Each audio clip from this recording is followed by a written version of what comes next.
कुठे काळजी आहे शेतकऱ्याला? शेतकऱ्याची काळजी सरकारला कुठे आहे?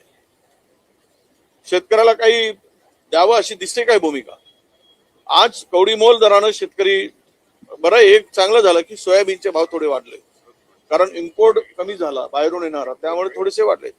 परंतु शेतकऱ्यांचे इतर पिकांचं जे काही एक्सपोर्ट होतो त्याचे कंटेनर पडून आहे, त्याचं कंबरडं मोडलं आहे. आता शेतकरी फार संकटात सापडला आहे.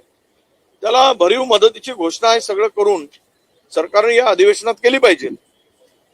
नाहीतर आता काही दिवसानं ते सगळं माल खराब होईल, व्यापारी अडचणीत येतील, शेतकरी अडचणीत येतील. आता शेतातला माल उचलला जात नाही आहे, माल पडून आहे शेतामध्ये पिकलेला, म्हणजे तो विकण्यासाठी गिराईक नाहीत, व्यापारी नाहीत. हा एक गंभीर प्रश्न आता निर्माण झालेला या युद्धाच्या पुढे पार्श्वभूमीवर.